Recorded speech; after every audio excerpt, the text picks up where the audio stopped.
राधे राधे दोस्तों, आप सभी बहनों को मेरी तरफ से अहोई अष्टमी की हार्दिक शुभकामनाएं। यह व्रत 24 अक्टूबर को रखा जा रहा है। इस व्रत में अहोई माता की पूजा की जाती है। इस दिन महिलाएं अपनी संतान के लिए निर्जला व्रत करती हैं।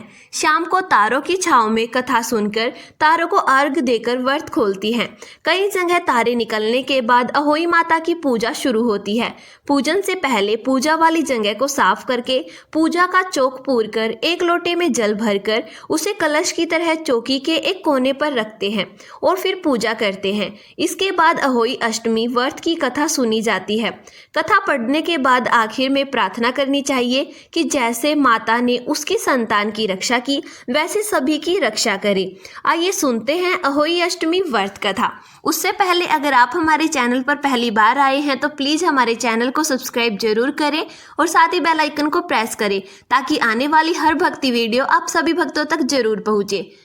आइए सुनते हैं अहोई अष्टमी व्रत कथा।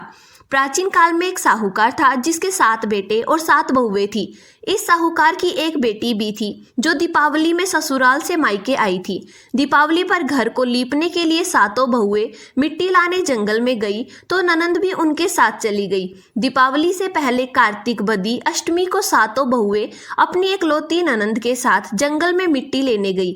जहां से वे मिट्टी खोद रही थी वहीं पर श्याऊ सेही की मांद थी।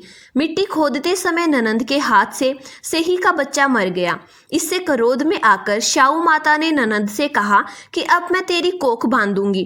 तब ननंद ने अपनी 7 भाभियों से प्रार्थना की कि तुम में से कोई मेरे बदले अपनी कोख बंधवा ले। सभी भाभियों ने अपनी कोख बंधवाने से मना कर दिया, लेकिन छोटी भाभी सोचने लगी कि अगर मैं कोख नहीं बंधवाऊंगी तो सासू जी नाराज होंगी।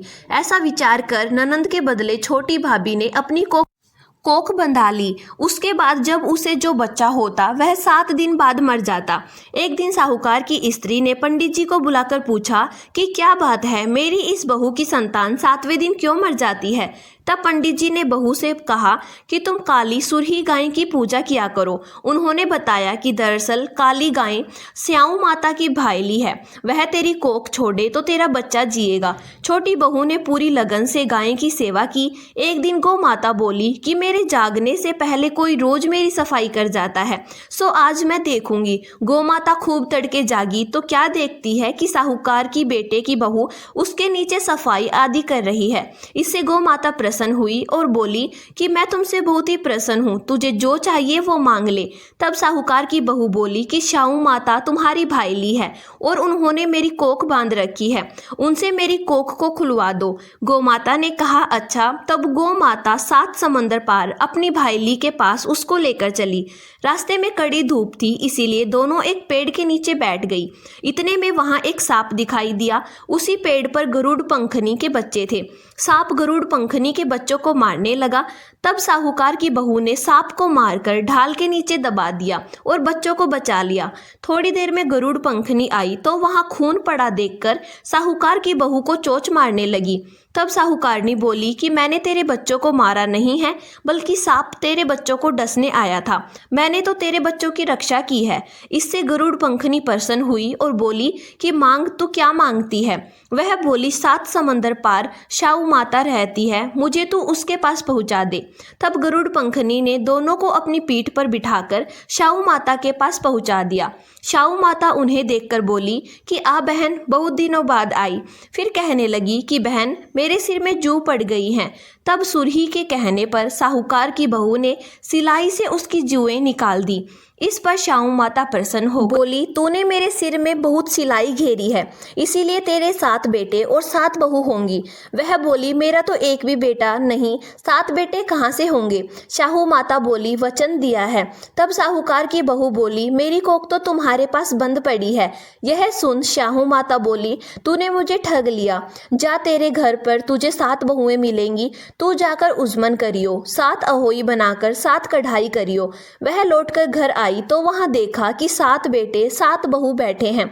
वह देखकर बहुत ही खुश हुई। उसने 7 अहोई बनाई, 7 उजमन किए और 7 कढ़ाई करी। शाम के समय जेठानियां आपस में कहने लगी कि जल्दी जल्दी पूजा कर लो, कहीं छोटी बच्चों को याद करके रोने ना लगे। थोड़ी देर में उन्होंने अपने बच्चों से कहा अपनी चाची के घर जाकर देख के आओ कि आज वह अभी तक रोई क्यों नहीं। बच्चों ने आकर देखा तो चाची तो कुछ मान रही है। उन्होंने ये जाकर अपने घर पर बताया कि वहाँ पर तो खूब उजमन हो रहा है। यह सुनते ही जेठानियाँ दौड़ी दौड़ी वहाँ आई और आकर कहने लगी कि तूने कोख कैसे खुलवाई। वह बोली, तुमने तो कोख बंधवाई नहीं थी, सो मैंने कोख बंधवा ली थी। अब शाहू माता ने कृपया करके मेरी कोख खोल दी है।